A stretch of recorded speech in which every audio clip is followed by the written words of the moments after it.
up on Primetime News, South Korean President Park Geun-hye emphasizes teachers' role in guiding students to develop clear convictions and build a grounded society.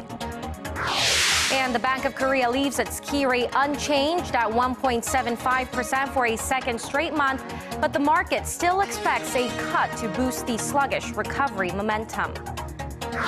After a deadly shooting by an army reservist left 3 dead here in Korea, the Defense Ministry temporarily halts all live-fire exercises and is mulling other ways to prevent similar incidents in the future. Stay tuned for these stories and more.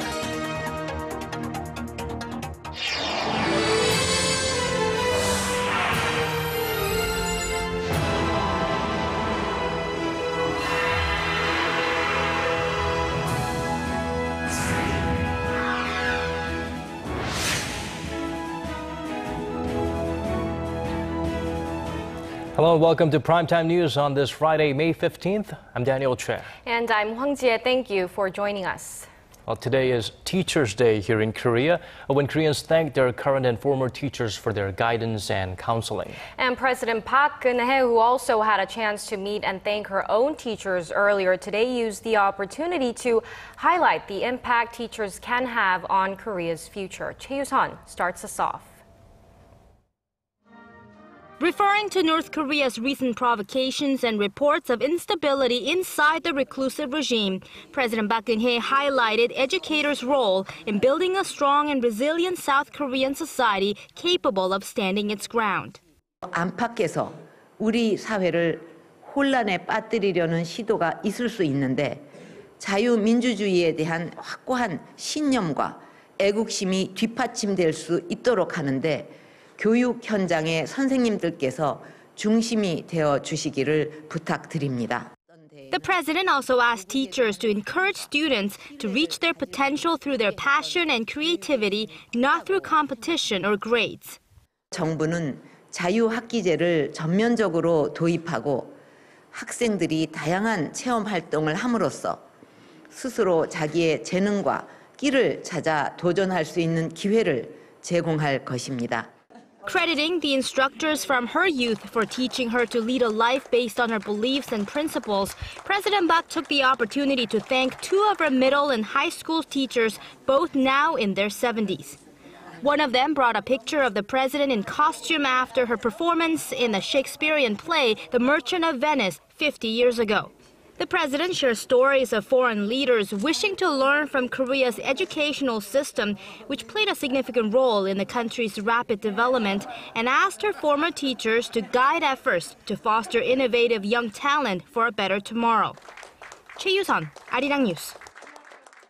On the economic front, Korea's central bank has decided to take a wait-and-see approach and keep its key rate unchanged at 1.75% for this month.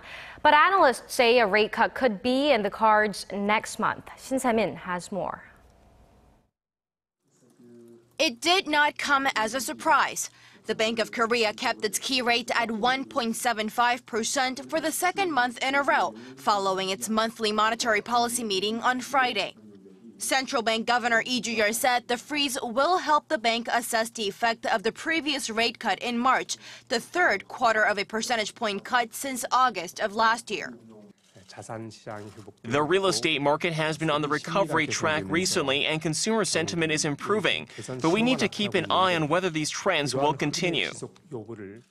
Lee added that the central bank is closely monitoring the increased volatility in the global financial market and the country's mounting household debt.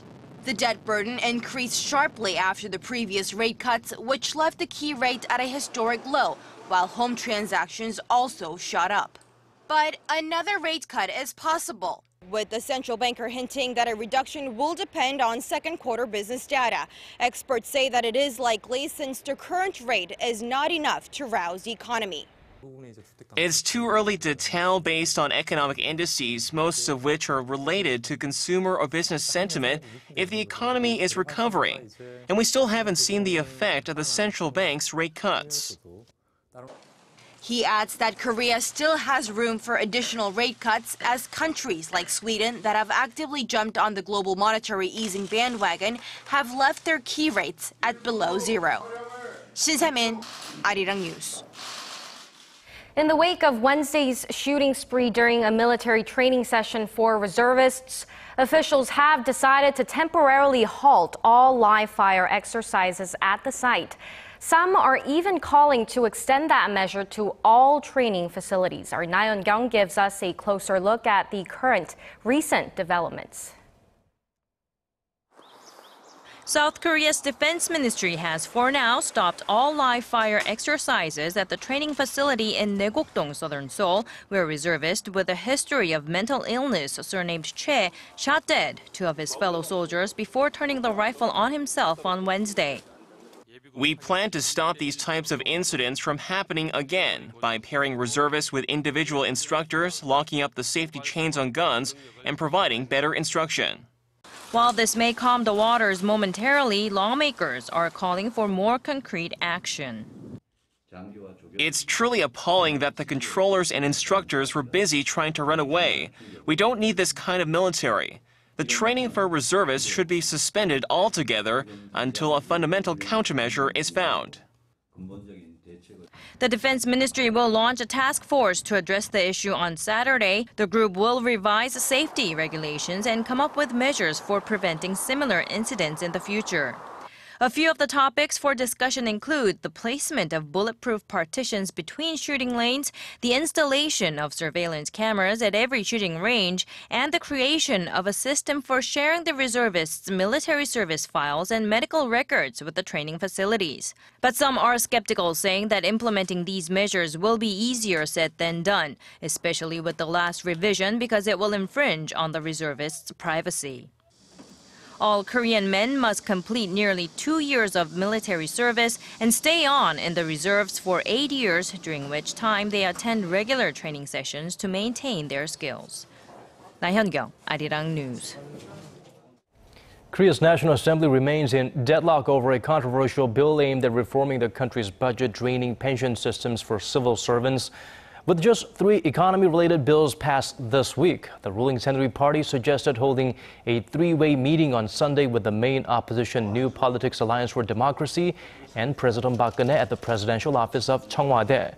The ruling party says the meeting could help the 2 parties reach a compromise over the pension bill and get the National Assembly working again. The presidential office, however, has asked that the meeting be pushed back. The ruling party wants the pension reform bill passed first, while the NPAD wants to discuss reforms to the basic pension for elderly citizens and a corporate tax rise. A group of medical volunteers who served in Ebola-stricken Sierra Leone from December to March was honored for their services at an event hosted by the president herself. President Park conferred a medal on each of the 24 members of the team in recognition of their dedication, hard work, and contributions to elevating Korea's reputation in the world. She said she was impressed that so many people had volunteered to go despite the possibility they could be exposed to the deadly virus, and expressed her happiness that they all returned home safely. It was the first time Korea sent a team overseas in response to an outbreak, and the presidential office says Seoul will seek more ways to play a role in providing international humanitarian aid in the future.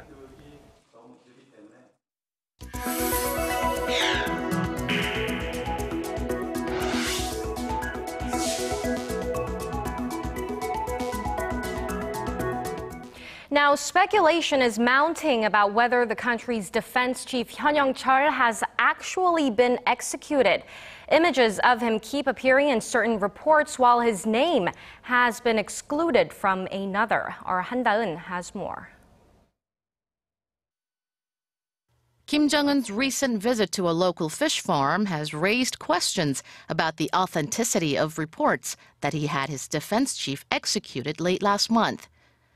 The report in North Korea's state newspaper said he was accompanied by a group of key figures, including the general political director of the Korean People's Army and the military's highest-ranking official Hwang Ji-hye, and the director of the United Front Department of the Korean Workers' Party, Kim Yang-gon. Defense Chief Daniel Choy was not present. But he has appeared on local TV even after April 30th, the day he's reported to have been shot dead in public.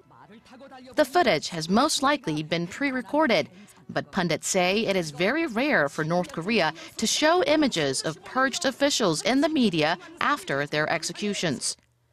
There were no images of Kim Jong-un's uncle Chang Song-taek, for instance, on state TV in the days before he was executed. Meanwhile, South Korean government sources say of the 70 North Korean officials purged since Kim Jong-un took power, 60 of them were members of the Workers' Party. Seoul officials presume this is because party members have a much stronger voice in financial affairs than other high-profile officials. Hyun, the latest official allegedly executed, also reportedly clashed with Kim Jong-un over financial issues. 한다은, Arirang News. And another controversy continues over whether North Korea successfully test-fired a ballistic missile from a submarine, as it claims, lending weight to the opinions of U.S. experts who believe the regime has not succeeded. A tugboat was spotted in footage used on Pyongyang's state-run Korean Central Television last week. The tugboat's presence increases the likelihood that the projectile was fired from a barge and not a submarine, as the boat would have been there to push the barge. After the North claimed it launched a submarine-launched ballistic missile last week, Western experts said photos of the supposed launch were photoshopped. South Korean intelligence officials and the Defense Ministry officials have both concluded the photos were not fabricated. And despite rising tensions between the two Koreas in the face of the North's recent provocations, a group of prominent female activists is making a gesture of peace. They're expected to cross the DMZ into South Korea from the north next week. Hwang Ji-hye has this report. South Korea will allow a group of international female activists to enter the country by crossing the heavily fortified demilitarized zone from North Korea. Seoul's Unification Ministry said Friday that the Women Cross DMZ group will be granted government approval to cross the DMZ on May 24th, but will be encouraged to do so through the Inter-Korean Kaesong Industrial Zone border post. Around 40 female activists from around the world plan to embark on a peace march calling for an end to the Korean War. They'll start in Pyongyang and cross the DMZ into South Korea.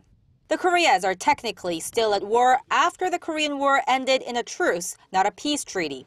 North Korea gave its approval earlier this month. The group had initially planned to cross the DMZ through the truce village of Panmunjom, but a South Korean official said that's not possible due to safety concerns. The UN command at the DMZ was also reportedly against the idea of the civilian crossing. The upcoming plan is led by prominent American activist Gloria Steinem, with the support of Nobel laureates that helped end violence in Northern Ireland and Liberia. While the march has been in the international spotlight, some critics say a group of foreigners walking across the DMZ will do little in bringing about change in North Korea. Hwang Ji-hye, Arirang News. The South Korean Navy and Coast Guard wrapped up their two-day defense drill around the country's easternmost Dokdo Island. The exercise involved 10 vessels, including Navy destroyers, the P-3 Maritime Patrol aircraft, and fighter jets. The Korean Marine Corps and the Navy SEALs, or UDT, did not participate due to inclement weather. The biannual drill, first conducted in 1986, trains military personnel in the search, blocking, and removal of non-military forces from Dokdo Island. It's the country's first drill in the area since the U.S. and Japan revised their defense cooperation pact last month. Observers in Korea say that under the new guidelines, the U.S. would support Japan in a military conflict between Korea and Japan over the island. Samsung Group has announced that Lee Jae-yong, the heir apparent to the tech titan, will take over two of the company's charitable foundations. The 46-year-old will succeed his father Lee Geun-hye as the new chairman of Samsung Life Public Welfare Foundation and Samsung Foundation of Culture starting May 30th. The appointments mark the first time Lee Jae-yong has assumed the chairman title within the conglomerate. The move comes as the senior Lee, the chairman of Samsung Group, is still in hospital more than a year after a heart attack. Since then, his son has taken on a greater role in running the company. Industry experts believe this recent transfer of power suggests a full and formal succession is just a matter of time. The first hearing in the multi-billion-dollar lawsuit filed by U.S. private equity firm Lone Star Funds against the Korean government starts in Washington this Friday. Lone Star is demanding nearly $4.7 billion for lost profits and tax disputes, saying Seoul's delayed approval forced the company to forego a more lucrative sales of its stakes in the Korea Exchange Bank, or KEB. Seoul claims that the approval couldn't be rushed because at the time, Lone Star was facing allegations of manipulating KEB stock prices. The World Bank's International Center for a Settlement of Investment Disputes will hear the case, the first of its kind in Korea.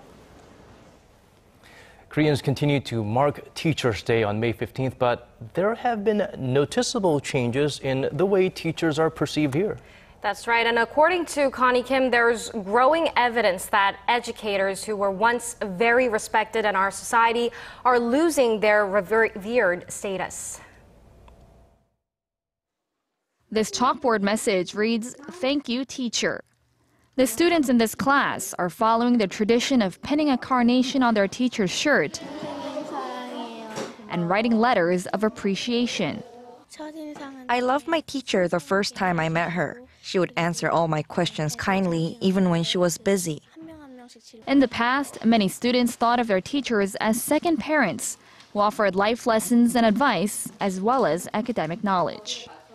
Korea has been celebrating this special day for more than 50 years. But as time goes by, respect for teachers seems to be falling. In a recent survey, 83% of respondents said they believe that teachers are not well respected. In the past, it was common for adults to stay in touch with teachers, especially on Teachers' Day. But 78% say they haven't phoned or visited any of their former educators in the past year. Experts say this data reflects an educational shift from a teacher-centered classroom to an overwhelming focus on competition and getting good grades. In the past, there were more than instructors. They taught life lessons to students. But with academic competition getting fiercer, teachers are viewed as people who just exist to give information. Yang says schools are a microcosm of society, and teachers should play a major role in giving students direction in life. To do that, educators need an environment where expertise is acknowledged and respected. Connie Kim, Arirang News.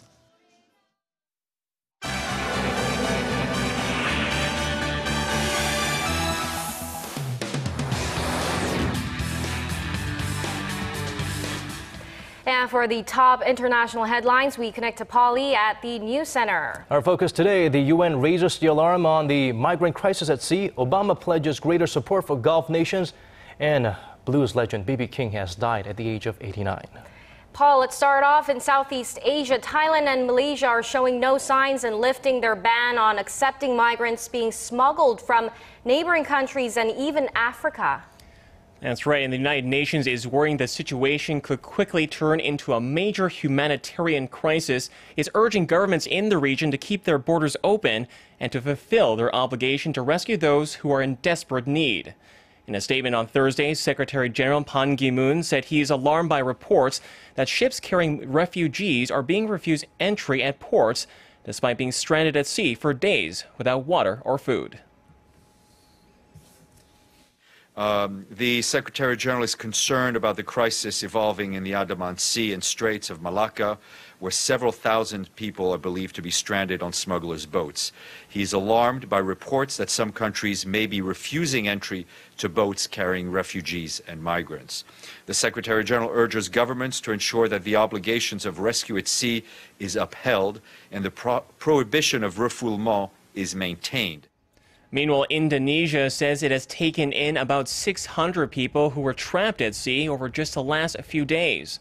The UN estimates about 25,000 Bangladeshis and Rohingya migrants boarded human trafficking boats in the first 3 months of this year, twice as many as in the same period last year. And turning to the United States, President Barack Obama has vowed to come to the defense of Gulf nations under external attacks, leaving the door open for the use of military force. Obama made the declaration after a summit with Gulf Arab leaders on Thursday. He promised to take concrete steps to help strengthen security exchanges with the Six-Nation Gulf Cooperation Council, or GCC. The United States will streamline and expedite the transfer of critical defense capabilities to our GCC partners. We will work together to develop an integrated GCC defense capability against ballistic missiles, including an early warning system. And we will work toward the development of rapid response capabilities to undertake missions such as counterterrorism and peacekeeping. The broader commitment by Washington, however, stopped short of a formal defense treaty that some of the Gulf states had sought on day one. Obama also sought to address growing concerns surrounding the lifting of international sanctions on Iran as part of a pending international nuclear deal with Tehran. And finally, the legendary blues artist B.B. King has died at his home in Las Vegas. He was 89. According to the Los Angeles Times, King's attorney said the famed musician passed away on Thursday.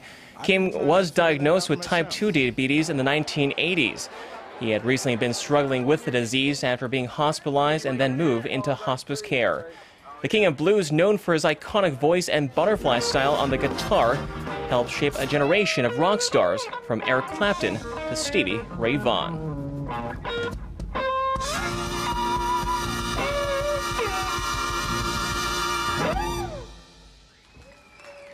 And that wraps up our look at international stories for now.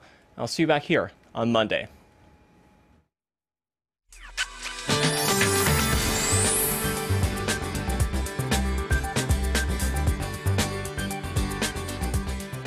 What a dusty day today. A mix of clouds and fine dust blanketed the central parts of the nation. And dust levels have gone back to normal here in the capital. But now the dust has moved southward, and dust levels in the peninsula could remain relatively high till tomorrow morning before it clears out by the afternoon.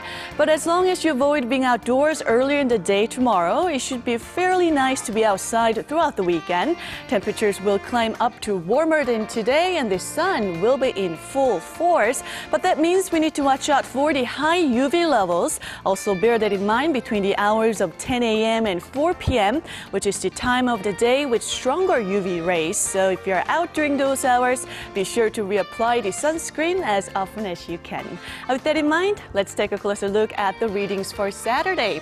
The high in Seoul will get up to 25, while Daegu and Gwangju will hit 28, and Busan will top out at 22 tomorrow afternoon. And as for the other regions, Daejeon and Jeju Island will see a high of 27 and 21, while Dokdo rises to 19. Well, that's all for Korea, and here's international weather for viewers around the world.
And that brings us to the end of our newscast. To all those in the profession that creates all other professions, we thank you on this Teachers' Day. Have a great weekend. This has been Hwang Ji-hye. And I'm Daniel Choy. Do join us again at the same time next week. Goodbye for now.